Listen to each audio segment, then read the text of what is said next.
ஓம் சாந்தி 9/9/2024 சாக்கார முரளி. இன்று சிவ பகவான் கூறுகிறார், இனிமையான குழந்தைகளே, யோக பலத்தின் மூலம் தீய சம்ஸ்காரங்களை மாற்றிக்கொண்டு தங்களுக்குள் நல்ல சம்ஸ்காரங்களை கொண்டு வாருங்கள்.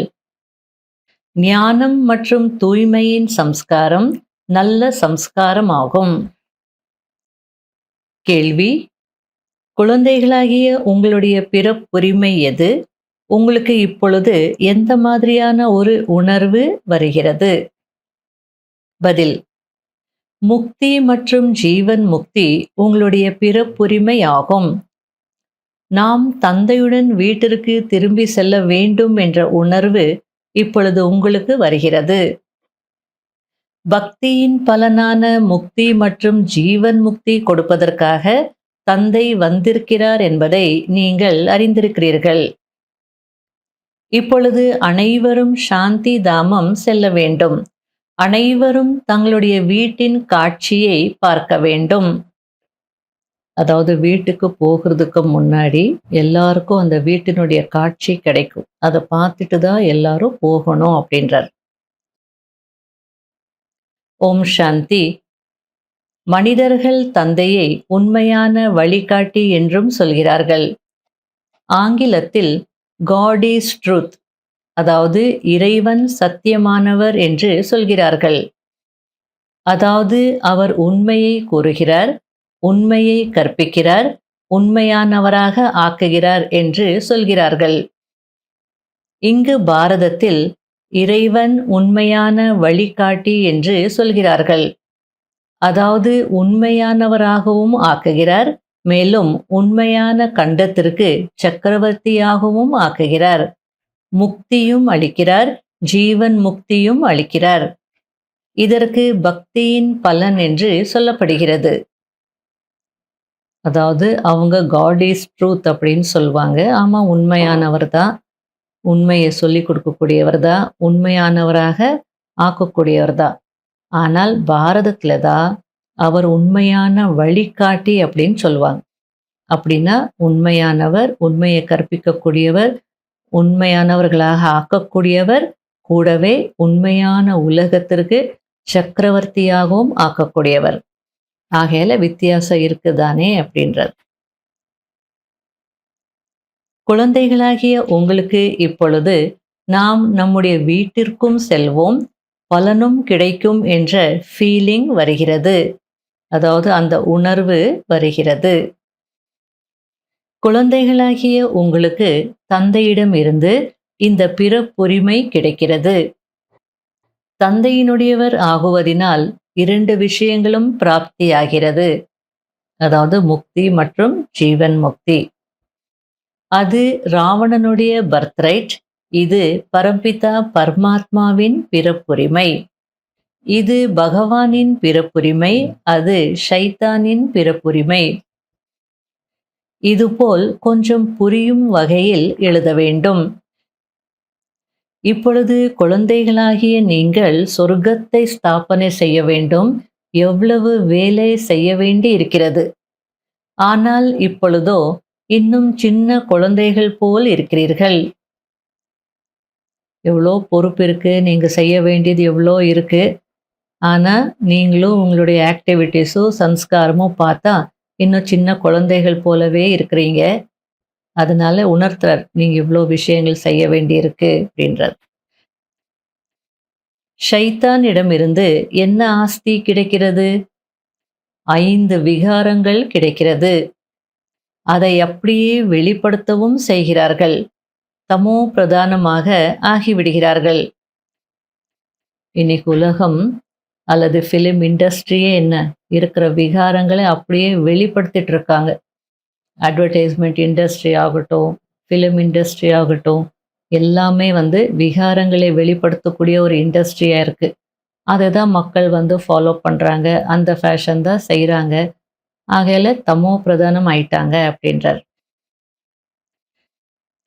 இங்கு அனைத்து ஆத்மாக்களும் ஷரீரத்துடன் இருக்கிறார்கள் என்பதை குழந்தைகள் புரிந்திருக்கிறீர்கள். இவர்களை ஜீவ ஆத்மாக்கள் என்று சொல்லுவார்கள். அது ஆத்மாக்களின் வீடு. அங்கோ ஷரீரம் இருக்காது. அதற்கு நிராகார உலகம் என்று சொல்லப்படுகிறது. ஷரீரத்திற்கு உருவம் இருக்கிறது. எனவே இதற்கு சாகார உலகம் என்று சொல்லப்படுகிறது. இது சாகார சிருஷ்டியாகும். அது நிராகார ஆத்மாக்களின் உலகம் ஆகும். அனைத்து ஆத்மாக்களும் எப்போது இங்கு வந்து விடுகிறதோ அப்பொழுது அங்கு ஒருவர் கூட இருப்பதில்லை. முற்றிலுமாக காலியாகிவிடும். பிறகு அனைவரும் மீண்டும் திரும்பி செல்வார்கள். நீங்கள் இங்கிருந்து சம்ஸ்காரத்தை வரிசை கிரமமாக முயற்சிக்கேற்ப கொண்டு செல்கிறீர்கள். சிலர் ஞானத்தின் சம்ஸ்காரத்தை கொண்டு செல்கிறார்கள். சிலர் தூய்மையின் சம்ஸ்காரத்தை கொண்டு செல்கிறார்கள். இருந்தாலும் இங்குதான் வரவேண்டியிருக்கிறது. ஆனால் முதலில் வீட்டிற்கு செல்ல வேண்டும். அங்கு இருப்பது நல்ல சம்ஸ்காரம், இங்கு இருப்பது தீய சம்ஸ்காரம். நல்ல சம்ஸ்காரம் மாறி தீய சம்ஸ்காரம் ஆகிவிடுகிறது. பிறகு தீய சம்ஸ்காரம் யோக பலத்தினால் நல்லதாக ஆகிவிடுகிறது. தந்தையிடமும் படிப்பிக்கும் சம்ஸ்காரம் இருக்கிறதல்லவா? அதனால்தான் வந்து புரிய வைக்கிறார். அதாவது சம்ஸ்காரம் ஆத்மால இருக்கு. யார் யார் இங்கிருந்து போகும்போது என்னென்ன சம்ஸ்காரம் கொண்டு போறாங்களோ அதுக்கேற்றாற் போல இங்க நடிக்க வந்தே ஆகணும். அவங்க ஞானத்தின் சம்ஸ்காரம் கொண்டு போனாலும் சரி, தூய்மையின் சம்ஸ்காரம் கொண்டு போனாலும் சரி. உதாரணத்திற்கு சில சந்நியாசிகள் இன்னொரு பிறவியை நாங்கள் எடுக்கக்கூடாது, எங்களுக்கு ஜென்மமே வேண்டாம், நாங்கள் மோட்சத்தில் இருக்கணும், நாங்கள் தூய்மையாக இருக்கணும், அதுக்கு மட்டும்தான் முயற்சி செய்வாங்க, சாதனை செய்வாங்க, அந்த சம்ஸ்காரத்தை பதிவு பண்ணுறாங்க, நிரப்பிக்கிறாங்க. ஆனாலும் பாபா சொல்லர் கீழே வந்தே ஆகணும். சம்ஸ்காரம் பதிஞ்சிடுச்சுன்னா அதற்கேற்பாட்டு நடித்தே ஆகணும், கீழே வந்தே ஆகணுன்றார். அதுக்கு ஒரு எக்ஸாம்பிள் கொடுக்குறார். எனக்குள்ளே படிப்பிக்கும் சம்ஸ்காரம் இருக்கு, நான் ஞான கடல், அந்த ஞானத்தை படிப்பிக்கிறதுக்கு நானும் கீழே வர இல்லை, அது போல எல்லாரும் வந்தே ஆகணுன்றார். இந்த நாடக சக்கரம் மிகவும் அக்யூரேட்டாக உருவாக்கப்பட்டிருக்கிறது. அது மீண்டும் ரிப்பீட் ஆகி கொண்டிருக்கிறது. வேறு யாரும் இந்த விஷயங்களை சொல்ல முடியாது, உங்களால் சொல்ல முடியும். பாதி சொர்க்கம் பாதி நரகம் என்று பாதி பாதியாக பிரிக்கப்பட்டிருக்கிறது. சொர்க்கத்தில் பிறவிகள் குறைவாக இருக்கும், ஆயுள் அதிகமாக இருக்கும். ஆனால் நரகத்தில் பிறவிகள் அதிகமாக இருக்கும், ஆயுள் குறைவாக இருக்கும். அங்கு இருப்பவர்கள் யோகிகள், இங்கு இருப்பவர்கள் போகிகள். அதாவது ஷரீர சுகத்தை அனுபவிப்பவர்கள். எனவே இங்கு நிறைய பிறவிகள் எடுக்க வேண்டி இருக்கும். இந்த விஷயங்கள் வேறு யாருக்கும் தெரியாது, மனிதர்களுக்கு எதுவுமே தெரியாது. இப்பொழுது நீங்கள் தந்தையினுடையவர்களாக ஆகி இருக்கிறீர்கள் என்றால் அவசியம் மாற வேண்டி இருக்கிறது. தந்தை புத்தியின் பூட்டை திறந்திருக்கிறார். தத்து எடுப்பது என்பது இந்த புருஷோத்தம சங்கம யுகத்தில்தான் நடக்கிறது. எப்பொழுது பிரஜாபிதா பிரம்மா இருக்கிறாரோ அப்பொழுதுதான் தத்து எடுப்பது நடக்கிறது. இந்த எல்லையற்ற கல்வியை தந்தை எவ்வளவு நன்றாக கற்பிக்கிறார். இப்பொழுது நீங்கள் 5 விகாரங்கள் என்ற ராவணனுடைய மாற்றான் தேசத்தில் இருக்கிறீர்கள். இப்பொழுது முழு 84 பிறவிகளின் சக்கரமும் உங்கள் நினைவில் வந்திருக்கிறது. நல்லது. இனிமையிலும் இனிமையான காணாமல் போய் கண்டெடுக்கப்பட்ட செல்ல குழந்தைகளுக்கு மாத் பிதா பாப் தாதாவின் அன்பு நினைவுகள் மற்றும் காலை வணக்கம். ஆன்மீக குழந்தைகளுக்கு ஆன்மீக தந்தையின் நமஸ்காரம். கடைபிடிக்க வேண்டிய முக்கியமான சாராம்சம். முதல் பாயிண்ட், எல்லையற்ற சுகத்தின் ஆஸ்தி அடைவதற்கு மனம் சொல் செயலில் அவசியம் தூய்மை ஆக வேண்டும். நல்ல சம்ஸ்காரங்களை யோக பலத்தின் மூலம் தாரணை செய்ய வேண்டும். தங்களை குணவானாக ஆக்க வேண்டும். 2வது பாயிண்ட், சதா குஷியாக இருப்பதற்கு தந்தை தினமும் சொல்கின்ற ஆழத்திலும் ஆழமான விஷயங்களை கேட்க வேண்டும் மற்றும் பிறருக்கும் சொல்ல வேண்டும். எந்த ஒரு விஷயத்திலும் குழப்பமடைய கூடாது. யுக்தியாக பதிலளிக்க வேண்டும், வெட்கப்படக்கூடாது. அதாவது இப்படி ஒரு கேள்வி கேட்குறாங்களே, எப்படி இவங்களுக்கு நம்ம பதில் சொல்றது அப்படின்னு வெட்கப்படாதீங்க. சொல்ல வேண்டிய பதில் சொல்லுங்க, ஆனா யுக்தியாக சொல்லுங்க அப்படின்றார். வரதானம், சுகஸ்வரூபமாகி ஒவ்வொரு ஆத்மாவிற்கும் சுகம் கொடுக்கக்கூடிய மாஸ்டர் சுக வள்ளல் ஆகுங்கள். எந்த குழந்தைகள் சதா யதார்த்தமான செயல்கள் செய்கிறார்களோ அவர்களுக்கு அந்த செயல்களுக்கான உடனடி பலன், குஷி மற்றும் சக்தி கிடைக்கிறது. அவர்களுடைய உள்ளம் சதா குஷியாக இருக்கும். அவர்களுக்கு எண்ணத்திலும் கூட துக்கத்தின் அலை வர முடியாது. சங்கமயுக பிராமணர் என்றாலே துக்கத்தின் பெயர் அடியாளும் இல்லாதவர்கள். ஏனென்றால் சுக வள்ளலின் குழந்தைகள்.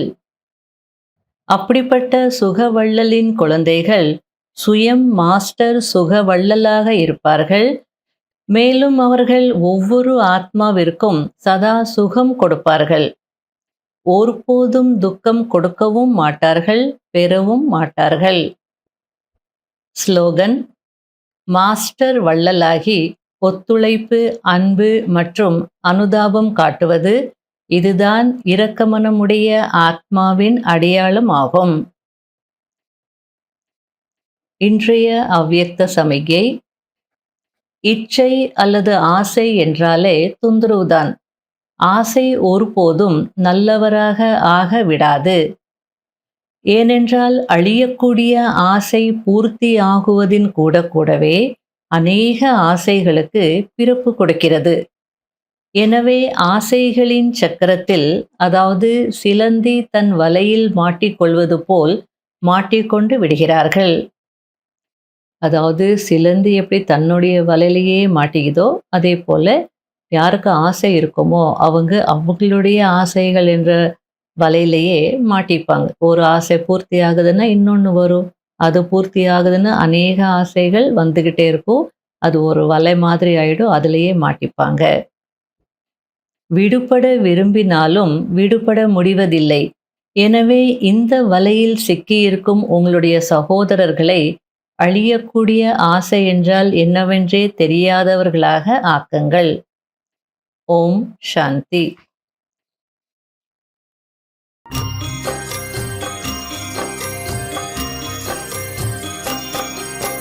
பாபா உஞ்ஞானத்திலே மூழ்கிடுவேனே, மூழ்கி தினமும் முத்தெடுத்து முடிசூடுவேனே. பாபா உஞ்ஞானத்திலே மூழ்கிடுவேனே, மூழ்கி தினமும் முத்தெடுத்து முடிசூடுவேனே. நரகமாமே உலகை சொர்க்கமாய் மாற்ற, சொர்க்கத்தில் நான் சென்று உலகத்தை ஆள. பாபா உன் சொல்படியே நாளும் நான் நடந்தே எதிர்கால உலகத்திலே எஜமானனாவேன். பாபா உன் ஞானத்திலே மூழ்கிடுவேனே, மூழ்கி தினமும் முத்தெடுத்து முடிசூடுவேனே.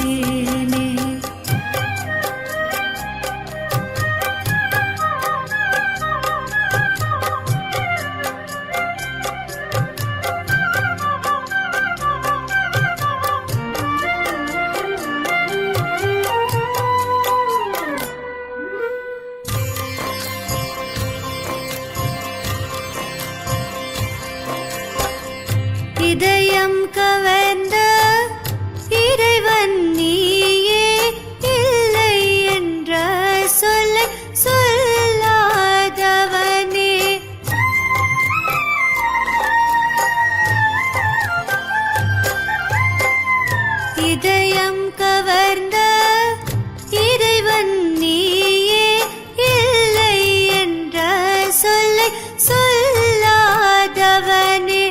முள்ளையெல்லாம் மலர்களாய் மாற்ற வந்த தோட்டக்காரன் நீ மட்டும்தானே.